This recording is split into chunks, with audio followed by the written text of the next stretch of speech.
إن الحمد لله الحمد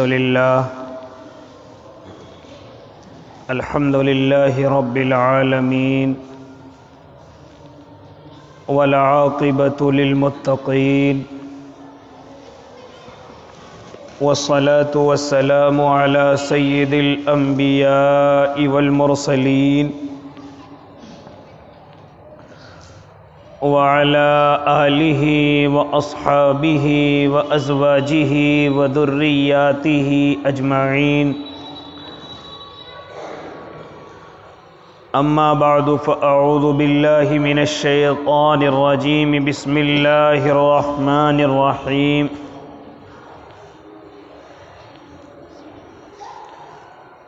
يا أيها الذين آمنوا إذ جاءتكم جنود فأرسلنا عليهم ريحا وجنودا لم تروها وكان الله بما تعملون بصيرا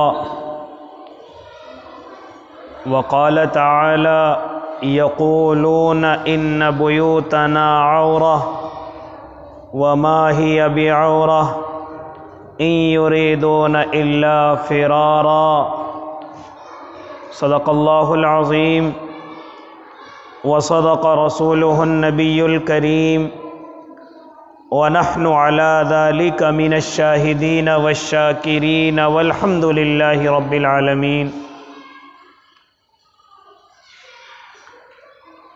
واجب الاحترام ساتھیوں، بزرگوں، نوجوانوں، معصوم بچوں،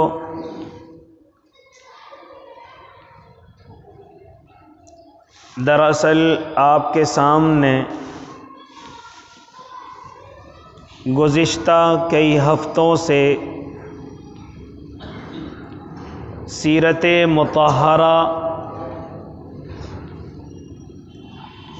آ رہی ہے۔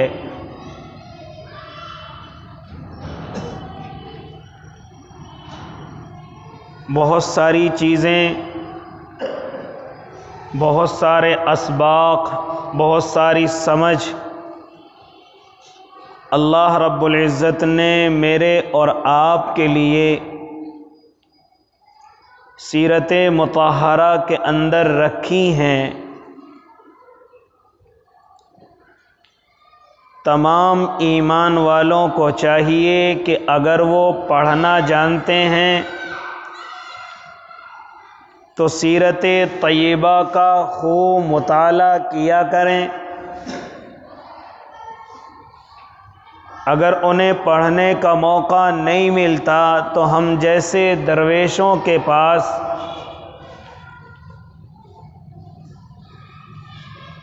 کہ جنہوں نے یہ ارادہ کیا کہ ایک مرتبہ پوری سیرت طیبہ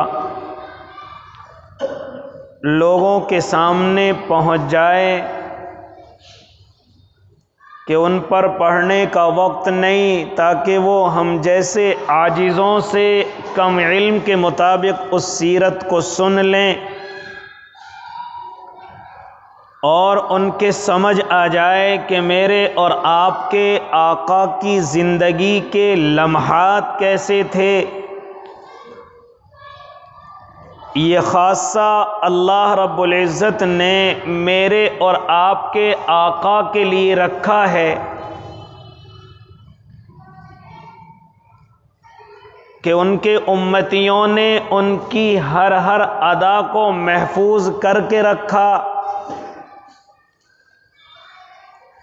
ورنہ جتنے بھی انبیاء اس زمین پر آئے یا اس کے علاوہ اور قوموں کے جتنے بڑے سرداران اس زمین پر گزرے ہیں، کوئی اپنے نبی کی، کوئی اپنے سردار کی ایک ایک بات نہیں بتا سکتا۔ یہ خاصہ صرف اور صرف میرے اور آپ کے آقا کا ہے کہ لوگوں نے ان کا چلنا بھی محفوظ رکھا، ان کا کھانا بھی محفوظ رکھا، ان کی باتیں کرنے کا انداز بھی محفوظ رکھا، میدانوں میں کس طرح سے رہتے تھے وہ بھی محفوظ رکھا، یہاں تک کہ امہات المؤمنین جو ان کی بیویاں ہیں ان کے ساتھ کس طریقے کا برتاؤ کیا گیا وہ بھی سب کا سب محفوظ رکھا گیا۔ کوئی زندگی کا لمحہ ایسا نہیں ہے کہ جو امتیوں نے محفوظ نہ رکھا ہو۔ اب یہ میری اور آپ کی بھی ذمہ داری بنتی ہے کہ میں اور آپ اس کو سنیں، سمجھیں، عمل کرنے کی کوشش کریں، سیرت طیبہ کو اپنے مطالعے میں رکھیں، موبائلوں کے ذریعے سے اس سیرت کو سنیں، اپنے علماء کے ذریعے سے ان چیزوں کو یاد رکھیں، سنیں، معلوم کریں، عمل کریں، یہ میری اور آپ کی ذمہ داری۔ خیر بہرحال آپ حضرات کے سامنے پچھلے جمعے ایک اہم غزوہ جس میں اللہ رب العزت نے اپنی مدد تمام مسلمانوں کو، تمام صحابہ کرام کو دکھائی، اس کا کچھ حصہ آپ حضرات کے سامنے پچھلے جمعے آیا۔ میں مختصراً بتلاتا چلوں کہ جب اللہ کے نبی صلی اللہ علیہ وسلم مدینہ پہنچے ہیں، وہاں یہودیوں سے معاہدہ ہوا ہے، لیکن معاہدہ توڑ دیا گیا۔ اللہ کے نبی نے ان کو جلا وطن کرنے کا حکم دے دیا، مدینے سے نکل جائیں۔ ان کا ایک قبیلہ بنو نذیر جو وہاں سے نکل کر کے خیبر میں آباد ہو گیا، اب ایک دوسرا قبیلہ جس کو بنو قریظہ کہا جاتا ہے وہ اللہ کے نبی سے دوبارہ معاہدہ کر کے وہیں مدینے میں رہنے لگتا ہے۔ اللہ کے نبی نے ان کی امن کی، ان کی حفاظت کی ذمہ داری اپنے سر اٹھائی۔ بنو نذیر وہاں سے نکل کر کے مدینہ چلے گئے۔ جب زمانہ گزرا، وقت گزرا، تو بنو نذیر کا سردار ہے حی ابن اخطب، وہ خیبر سے نکلتا ہے اور سیدھا مکۃ المکرمہ پہنچتا ہے، اور پہنچ کر کے وہاں کے سرداران قریش سے کہتا ہے کہ او لوگو، ہم تمام کے تمام یہودی قبائل اللہ کے نبی کے خلاف کھڑا ہونے کے لیے تیار ہیں، ہماری فوجیں تیار ہیں، لہٰذا اگر تم مکے والوں ہمارا ساتھ دے دو تو ہم ابھی ان کا صفایا کر سکتے ہیں۔ چنانچہ قریش چونکہ بدر میں چوٹ کھا چکے ہیں، احد میں چوٹ کھا چکے ہیں، لہٰذا ان کے باپ دادا ان جنگوں میں دنیا سے رخصت ہو چکے ہیں، تو ان کے دلوں پر ایک کاری چوٹ لگی ہوئی ہے۔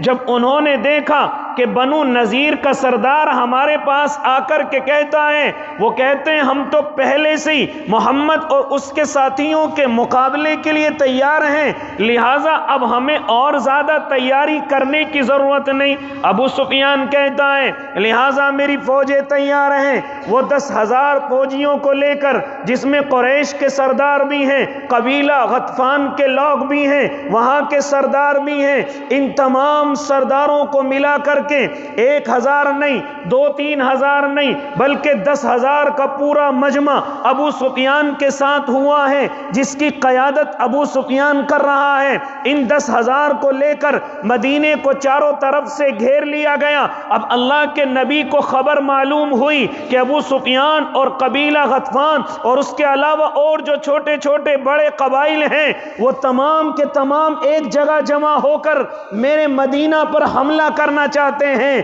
لہٰذا اللہ کے نبی نے تمام صحابہ کو بلایا اور بلا کر کے مشورہ کیا، اے صحابہ کی جماعت، اس طریقے کا موقع آ گیا ہے، اب کیا کرنا چاہیے؟ چنانچہ صحابہ نے آپس میں مشورے دیے، لیکن یہاں صرف حضرت سلمان فارسی ایک مشورہ دیتے ہیں، اے اللہ کے نبی، ہم فارس کے اندر رہتے ہیں، میں ایران کا رہنے والا ہوں، اگر کوئی کبھی ایسا موقع ہوتا ہے، یعنی سرداروں کی فوجیں، بڑی بڑی فوجیں فوجیں آ کر کے ہم تھوڑوں سو کو گھیر لیتی ہیں تو ہم ایسے وقت میں یہ حیلہ کر لیا کرتے تھے، ایسے وقت میں یہ چال چل لیا کرتے کہ اپنے شہر کے چاروں طرف خندقیں کھود دیا کرتے تھے، کیونکہ ہمارا لشکر کم ہے، دشمن کا لشکر زیادہ ہے، مقابلہ نہیں کر سکتے، لہٰذا ہم خندقیں کھود لیا کرتے تھے۔ مختصر اللہ کے نبی نے اس رائے کو قبول کیا اور خندقیں کھودنے کا حکم دیا۔ 10 صحابہ کو 10 گز زمین کھودنے کا حکم دیا،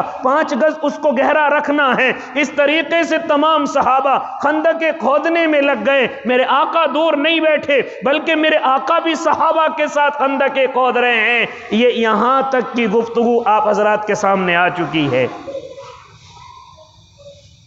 الغرض 6 دن میں وہ خندق تیار ہو گئی۔ بعض صحابہ کہتے ہیں، بعض راوی کہتے ہیں کہ 6 نہیں بلکہ 20 دن میں مکمل تیار ہوئی ہے۔ 6 دن تو اس کی کھدائی کے ہیں، 3 دن کے فاقے سے وہ خندق کھودی ہے۔ اللہ کے نبی نے 3 دن سے کچھ چکھا نہیں ہے، صحابہ نے بھی 3 دن کا فاقہ گزارا ہے۔ سردیوں کی راتیں ہیں، ٹھنڈی ہوائیں چل رہی ہیں۔ آج کل تو میرے اور آپ کے پاس جرکینیں، جیکٹ، چمڑے کی چیزیں رہتی ہیں، ان صحابہ کے بدنوں پر یہ کپڑے تک نہیں ہیں، وہ تو اسی طرح پھٹے پرانے کپڑوں میں ملبوس ہیں اور اسی طریقے سے خندقوں کو کھود رہے ہیں۔ اور وہ خندق بھی کوئی کچی زمین نہیں بلکہ پتھریلی زمین ہے، بلکہ سخت زمین ہے جو کھودنے کا نام نہیں لیتی۔ میرے آقا خود صحابہ کے ساتھ اس کو کھود رہے ہیں۔ میرے بھائی، یہ میں اور آپ زبان سے ان الفاظوں کو ادا نہیں کر سکتے، میں آپ کو زبان سے اس پریشانی کو نہیں سمجھا سکتا، صرف تصور کر سکتے ہیں کہ ٹھنڈی ہوائیں چل رہی ہوں، بدن پر کپڑے کچھ نہ ہو، پیٹ کے اندر بھی کچھ نہ ہو، اور ایسے حالات میں خندقیں کھودنے کا موقع مل جائے اور کوئی اجرت بھی نہیں ہے، کوئی یہ نہیں کہ تمہیں مزدوری دی جائے گی، کوئی یہ نہیں کہ تمہیں فلاں چیز ملے گی، نہ، وہ تو صرف اللہ کے دیوانے تھے، وہ تو صرف جنت کے شوقین تھے، وہ تو صرف اللہ کی رضا میں اپنے آپ کو کٹنا اور مارنا یہ صرف اپنے لیے باعث رحمت سمجھتے تھے، وہ دیوانے تھے، ورنہ کوئی اجرت دینے والا نہیں، کوئی پیٹ کی بھوک بجھانے والا نہیں، کوئی ان کو دنیاوی لالچ دینے والا نہیں، صرف لالچ اتنا کہ ہمارا اللہ ہم سے راضی ہو جائے۔ وَمَا زَادَهُمْ إِلَّا إِيمَانًا وَتَسْلِيمًا۔ وہ دیوانے تو ایسے تھے کہ مصیبتوں کو دیکھ کر کے ان کے ایمان اور مضبوط ہوتے تھے۔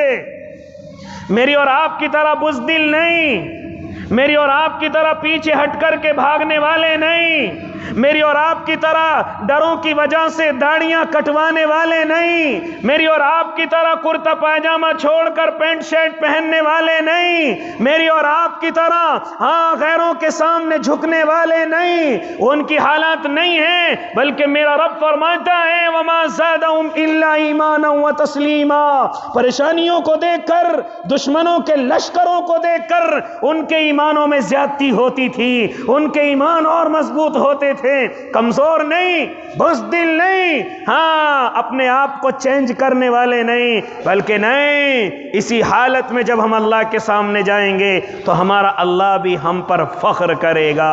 توحید تو یہ ہے کہ خدا حشر میں کہہ دے یہ بندہ 2 عالم سے خفا میرے لیے ہے۔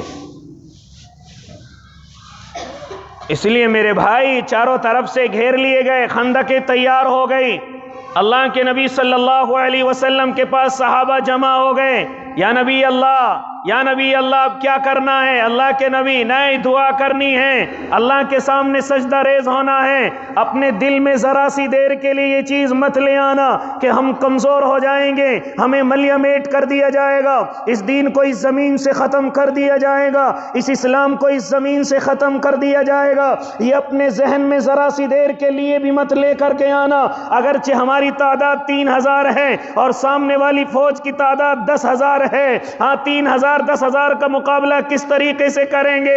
ہاں میرے بھائی عقل حیران ہے، لیکن میرے آقا صحابہ کو سمجھا رہے ہیں کہ ذرا سی بھی اپنے دل کے اندر یہ گفتگو لے کر کے مت آ جانا۔ چنانچہ کفار نے چاروں طرف سے مدینہ کو یہ کہہ کر کے گھیر لیا ہے کہ آج اسلام کا نام لینے والا اس زمین پر نہیں رہے گا، آج اللہ کے نبی اور اس کو ماننے والے نعوذ باللہ اس زمین سے ختم کر دیے جائیں گے، آج محمد کا دین اس زمین سے صاف ہو جائے گا۔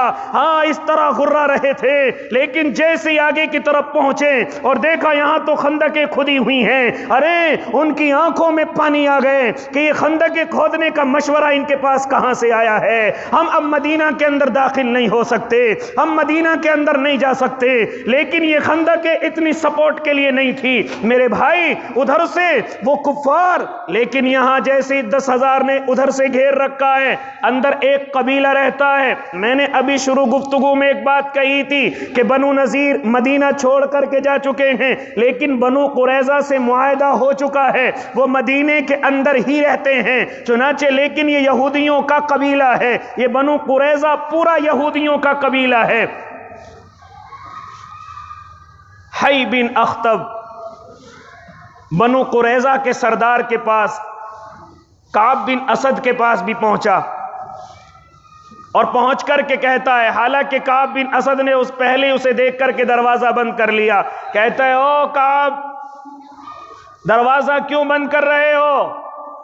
بنو قریظہ کا سردار کہتا ہے میں نے اللہ کے نبی سے معاہدہ کر لیا، میں اس عہد کو نہیں توڑوں گا۔ حی بن اخطب کہتا ہے جانتا ہے ہمارے ساتھ کتنا لشکر ہے؟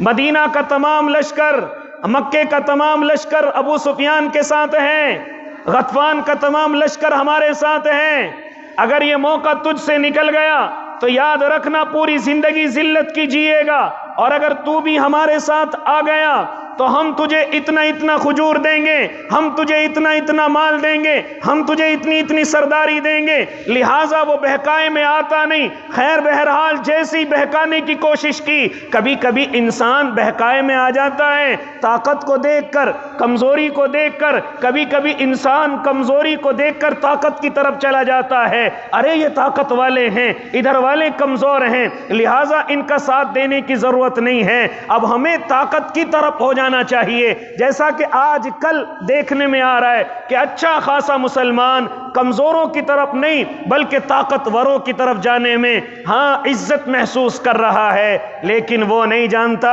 کہ اصل طاقت میرے اور آپ کے اللہ کی ہے۔ بات سمجھتے ہو؟ بات سمجھتے ہو؟ سمجھ لینا جا کر کے میں نے جملہ کیوں کہا میرے بھائی۔ خیر بہرحال کمزوری کو دیکھ کر بنو قریظہ کا سردار بھی پلٹ گیا اور کہنے لگا ٹھیک ہے میں بھی تمہاری مدد کرنے کے لیے تیار ہوں۔ اب اور زیادہ مصیبت صحابہ کی بڑھ گئی۔ وہ کیسے؟ ایک دشمن باہر کھڑا ہوا ہے جس کی وجہ سے ڈرے سہمے ہوئے ہیں، اور جو ایک دشمن گھر کا تھا جس کو ہم اب تک دوست سمجھ رہے تھے وہ بھی ہمارا دشمن ہو گیا، یعنی بنو قریظہ مدینے کے اندر ہی رہتے ہیں، ان سے معاہدہ ہو چکا، لڑائی کا ان کی طرف سے کوئی ارادہ یا کوئی خیال نہیں تھا، لیکن بنو قریظہ بھی بدل گئے اور انہی لشکر کے ساتھ ہو گئے۔ اب یہ ڈر اور بڑھ گیا، اب یہ ڈر اور بڑھ گیا، ایک دشمن باہر کھڑا ہوا ہے اور جو گھر کے اندر تھا دوست جس کو ہم اب تک دوست سمجھ رہے تھے وہ بھی ہمارا دشمن ہو گیا، وہ بھی ہمارا دشمن ہو گیا۔ اب صحابہ کی اور زیادہ نیندیں اڑ گئی۔ کیوں اڑ گئی؟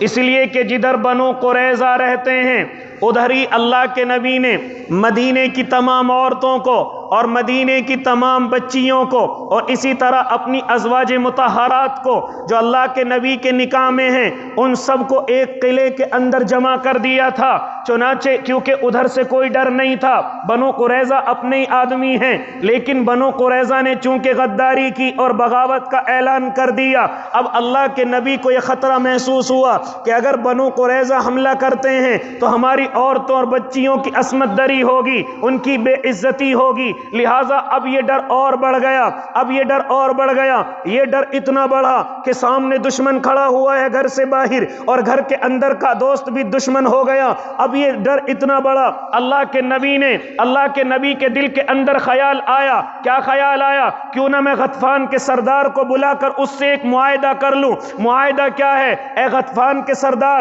تو اپنے قبیلے، اپنی فورس کو لے کر کے چلا جا، ہم تجھے اتنے اتنے کھجور سال کے اندر دیا کریں گے۔ یعنی یہ طریقہ ہوا کرتا تھا، جیسے آج کل کہہ دیں کہ ہم تمہیں اتنا پیسہ دیں گے، آپ ہم پر حملہ نہ کیجئے۔ لہٰذا اللہ کے نبی کے دل کے اندر یہ خیال آیا، کیوں نہ غطفان کے سردار کو بلا کر کچھ کھجوروں پر اس سے معاہدہ کر لوں اور وہ یہاں سے محاصرہ لے کر کے چلا جائے، صحابہ کی کچھ دھڑکنیں کم ہو جائیں۔ ہاں صحابہ کو، لیکن میرے آقا خود فیصلہ نہیں کرتے۔ اللہ کے نبی نے حضرت سعد ابن معاذ کو بلایا، حضرت سعد ابن عبیدہ کو بلایا، ان 2-3 صحابہ کو بلا کر کے کہا، اے میرے صحابہ، میرے دل کے اندر یہ خیال آ رہا ہے، کیونکہ کفار کا لشکر زیادہ ہے، ہاں اسی طرح اندر کا دوست بھی دشمن ہو چکا ہے، میرے دل میں خیال آتا ہے کیوں نہ غطفان کے سردار کو بلا کر اس سے ایک معاہدہ کر لوں کہ اسے ہم سال میں اتنی کھجوریں، اتنا ٹیکس دے دیا کریں گے، وہ قریش کو چھوڑ کر کے چلا جائے۔ چنانچہ صحابہ نے فرمایا، اے اللہ کے نبی، یہ آپ کا حکم ہے یا اللہ کی طرف سے حکم ہے، یا صرف آپ شفقت کی وجہ سے ایسا کہہ رہے ہیں، یا صرف آپ صحابہ پر ترس کھا کر کے ایسا کہہ رہے ہیں؟ اللہ کے نبی نے کہا، حکم کہیں سے نہیں آیا، نہ میں حکم کرتا، صرف صحابہ کی محبت میں ایسا قدم اٹھانے جا رہا ہوں کہ اتنا اتنا کھجور ہم ان کو دے دیں گے اور یہ ہمارا محاصرہ چھوڑ کر کے چلے جائیں گے۔ صحابہ فرماتے ہیں، یا نبی اللہ، اگر آپ صحابہ کی محبت میں ایسا کر رہے ہیں تو یہ بات اپنے ذہن میں بٹھا لیں، اللہ کے نبی، جب ہم کبھی مشرک تھے، جب ہم کبھی ایمان کے اندر نہیں تھے، ہم نے اس غیر ایمانی حالت میں کبھی ان کو ایک چھوارا تک نہیں دیا۔ ہاں اگرچہ انہوں نے خرید لیا یا مہمان نوازی کے طور پر لے لیا، وہ بات الگ ہے، لیکن ہم نے کبھی زبردستی ان کی ہٹ دھرمی کی وجہ سے کبھی ایک چھوارا، جب ہم ایمان کی حالت میں نہیں تھے، جب نہیں دیا۔ اللہ کے نبی، ہم انہیں کیسے اپنے کھجور دے سکتے ہیں؟ اب ہمارا اور ان کا فیصلہ صرف تلوار کرے گی۔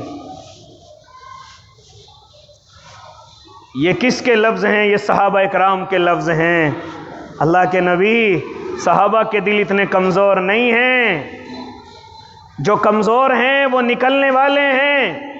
ان میں کچھ منافق بھی آ گئے تھے، کیونکہ بدر کا معرکہ ہوا، احد کا معرکہ ہوا، اس میں مال غنیمت آیا، تو کچھ ایسے مسلمان جو صرف نام کے مسلمان، نماز میں آتے ہیں، داڑیاں رکھتے ہیں، اللہ کے نبی کے ساتھ رہتے، لیکن مسلمان نہیں، منافق ہیں، موقع دیکھتے اللہ کے نبی کو دھوکہ دینا چاہتے ہیں۔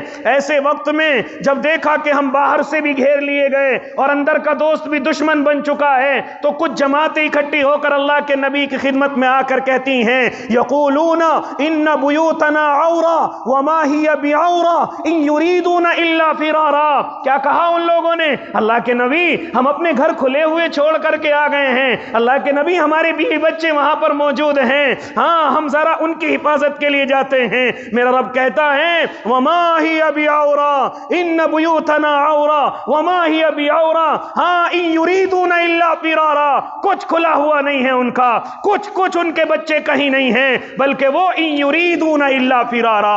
نبی جی، ان کا ارادہ تمہیں چھوڑ کر کے بھاگ جانے کا ہے، ان کا ارادہ تمہیں چھوڑ کر کے بھاگ جانے کا ہے۔ ایسی جگہ ہی تو ایمان کا فرق نظر آتا ہے، ایسی جگہ تو ایمان اور منافق کا، نفاق کا فرق نظر آتا ہے۔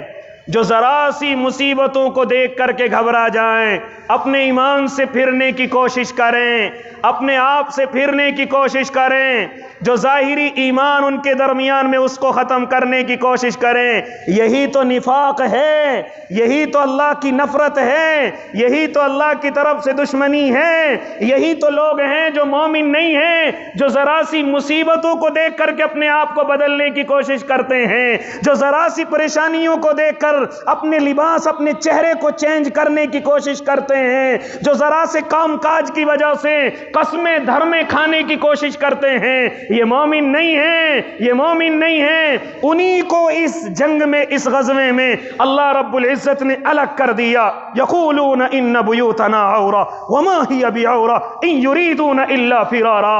آقا، ہاں محبوب، یہ بہانے بازیاں کر رہے ہیں، اصل تو یہ تمہیں چھوڑ کر کے بھاگنا چاہتے ہیں۔